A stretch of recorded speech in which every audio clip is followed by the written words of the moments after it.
Welcome to the weekly service for Between the Worlds Church. Between the Worlds Wiccan Christian Church is intentionally radically inclusive, and we welcome all persons of any race, color, age, ancestry, sexual or relationship orientation, body size, gender, religion, or any other difference. We respect each other and remember that all of our beliefs are equally valid in the eyes of spirit. We love all of the deities that are represented in our virtual congregation, and we include Jesus in our spiritual practice, however he may come to us. I'm Reverend Gina Pond, and I welcome you to the midweek online service. There's no real announcements today, just to remind you that I'm now broadcasting both on YouTube and Facebook at the same time. So if you want to catch the Facebook one, you have to go to the Between the Worlds Church page, not the group, but the page, because the group is a closed group. And speaking of that, if you want to join the closed group, just click the join button, answer the questions. And that group is for discussion of the sermon topics or whatever other questions you have for me, or if you just want to talk to other like-minded spiritual folks, that's what that's there for. And also, like I said, you can also catch it live on YouTube. And you should look for my name, Gina Pond, on YouTube to find the channel, or just go to the betweentheworlds.church website, and you'll find all the links to YouTube and Facebook and all that stuff. Okay. So let's call in the elements. Spirits of the east, of air, may we always gain new knowledge and the resources to recognize our truth. Spirits of the south, of fire, may we always call on our passion to drive us and to do the work that Spirit has called us to do. Spirits of the west, of water, may we always remember to acknowledge the feelings of others and find our compassion. Spirits of the north, of earth, may we always remember that no matter who we are part of the earth, and that we are made from the earth and will go back to the earth. And spirits of the center, the community which we are, may we always hold each other up through the bad and the good, in any way we are called and able to serve. So today I'm also calling on both the Buddha and Jesus to help us learn more about compassion and dealing with compassion in our grief. So if you'd like prayer said for you, or if you have permission from another to have prayer said for them, you can post it in the chat. Today I'm sending out prayers and good vibes and like you can do it kind of vibes to all my friends in the San Francisco Bay Area, especially the Circle of Caraguen, who are doing a whole bunch of stuff at a convention this weekend called PantheaCon, which is probably one of the biggest indoor pagan conventions either in the US or the world. I don't remember which, but it's a fantastic convention. If you can ever go, you should. So I'm sending like prayers and good vibes out to everybody for that this weekend. Also praying for all those who either celebrate or deliberately do not celebrate Valentine's Day. May you find comfort and joy in whatever you do this weekend. And let's see. If anybody else has any prayers, or if you just want to say prayers to yourself at wherever you are, I'll just have a moment of silence.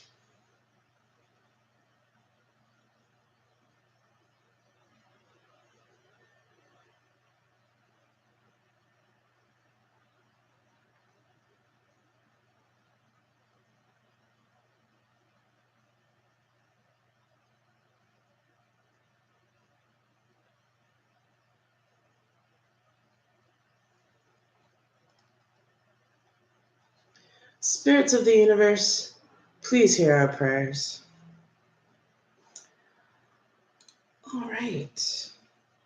So as I just mentioned, Valentine's Day is this weekend, and while I could really talk about love, it was suggested to me by a friend of mine this week to talk about what happens when love stops or is taken away. I mean, how do you handle grief when you break up with a lover, or a family member disowns you, or you leave an abusive situation, or a friend betrays you? In other words, how do you grieve for someone or even something when they are still very much alive and present in your life?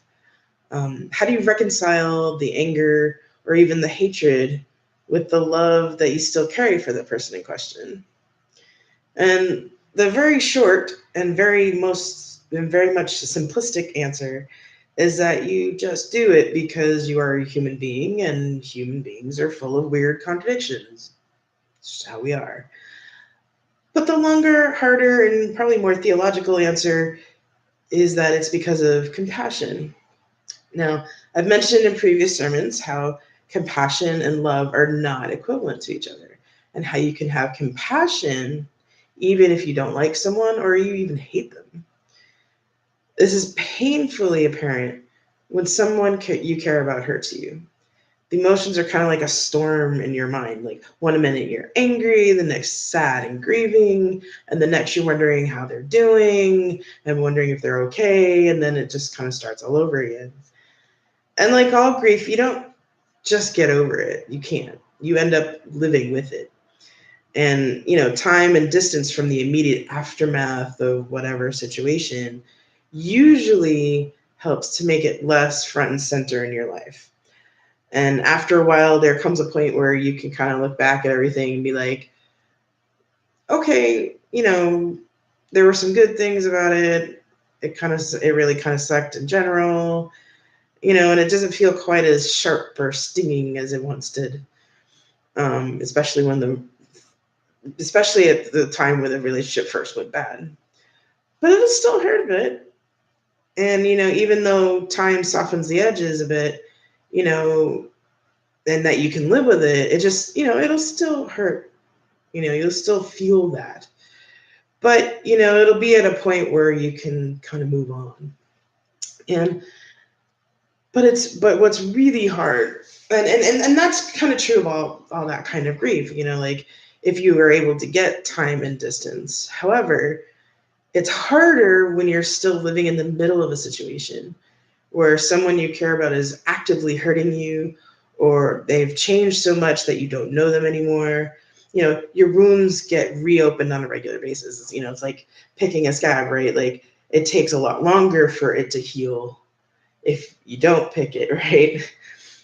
But, if it's constantly being ripped off every day, it's just going to take that much longer for you to do any healing at all. And so one of the concepts that I learned in Al-Anon is, for me, been a very good way to handle the complex emotions, especially when you're in the middle of living with somebody that is actively hurting you, or that kind of thing. And it was developed in Al-Anon particularly to deal with alcoholics, but it can work with anybody that's in that kind of uh, space. So the concept is detachment with love, and it's kind of like the similar concepts from Buddhism, right? And I think it's really useful. Well, I think it's an easy concept to get. The actual doing of it is really difficult. The basic idea is that you cannot control or change anyone else except yourself, and you are not responsible for the addict's or anyone else's happiness or emotional well-being. You are not responsible for them, in the sense that you and this usually refers to like a spouse or a lover. You're not responsible for them going out and drinking. You're not responsible for them doing drugs. You're not responsible for their emotional well-being if, they have something like bipolar or any other like major depression or anything like that. Now, to be clear, this isn't blaming the victim for their abuser's behavior, but a way for the victim to attempt to emotionally pull themselves out of the cycle of needing to be responsible for the emotional well-being of the one who is harming them. And in fact, even in a good relationship, right, you're only really responsible for your own happiness. I mean, for example, my wife's happiness gives me great joy. I love it when she's happy, and I derive a great real deal of joy in helping her find happiness and joy in life. But I can't force her to be happy, nor does my happiness hinge on her emotional well-being. So, like, she can help cheer me up when I'm sad, or listen to me when I'm angry and help calm me down. But ultimately, I'm responsible for my own actions. My wife can't force me to do the things that I know will help me out of a depression, but she knows me enough to say, "Hey, you seem like you might be depressed. Do you need help?" So, detachment, or basically recognizing that you cannot change the person who hurt you or the situation that started you on this grieving process, is kind of really the first step of the healing process. And you may have to keep reminding yourself over and over and over that you are not responsible for someone else's feelings and actions. A lot, you know. And I know when I first started doing this work in my own life, it's like it was a constant thing, like in the 12-step programs, they have a saying called staying one day at a time. And, it's pretty ubiquitous now, but it's really true. Like sometimes it has to be one day at a time or 1 minute at a time to remind yourself, like, okay, I have to let this person go, and I have to let them do what they're going to do because they have free will and I can't force them to do anything. And the more you do it, the more it'll be just you and your own feelings after a while. And then what do? Well, you need to feel those feelings. Look them in the eye and acknowledge that they exist. Even if you have to go so far as writing it on a card or even doing some art, we call this in witchcraft, we call this this is kind of part of what's called shadow work, where you look at and acknowledge those feelings in yourself that are considered dark by society at large, grief, sadness, anger, rage, fear, and hate. And unlike what most people have been told by society at large, these feelings aren't bad. They're just, in the sense of right and wrong, they're just feelings, right? They're your feelings and you should own them, accept them. They're yours. It's what you do with those feelings that's really important. Because once you acknowledge your hurt, anger, and sadness, you can start to find ways to cope with your grief. You can't live in grief forever, but you also can't really just stuff it down in yourself forever and not deal with it eventually. But however you learn to cope with your grief, that will be in your own time and your own way. Don't ever let anybody tell you to just get over your grief or to just push it aside. Don't let anybody tell you that you should just get over it already. Your compassion, so, it's your own time, your own way. And also your compassion for the people that were in your life or are still in your life, because they may be a relative or a lover or a really close friend. It's going to make that grieving journey really hard. Because, caring for others isn't always an easy thing to do. And also detaching from others and letting them do their own free will is also really difficult, right? But always know that your feelings, your fear, your anger, your grief have just as much value as the person that is hurting you. Your feelings are not less than anyone else's. They are yours and they are real and they have value. So, spirits of the universe, may we acknowledge the mass of contradictions that is the human mind. In our grief and sorrow, may we recognize that we will also still feel love and compassion for those that hurt us. May we be able to let go of our assumed responsibility for their emotions so we can recognize our own feelings and deal with our own grief and anger so that we can move on to do what you are calling us to do. In your many names, amen and blessed be. So, all right. So, I'd like to thank Jesus and the Buddha for being here with us and helping us to learn about detachment. And I thank you to the spirits of earth, water, fire, and air. And thank you to all of you who have joined me today. May you go in peace and blessed be.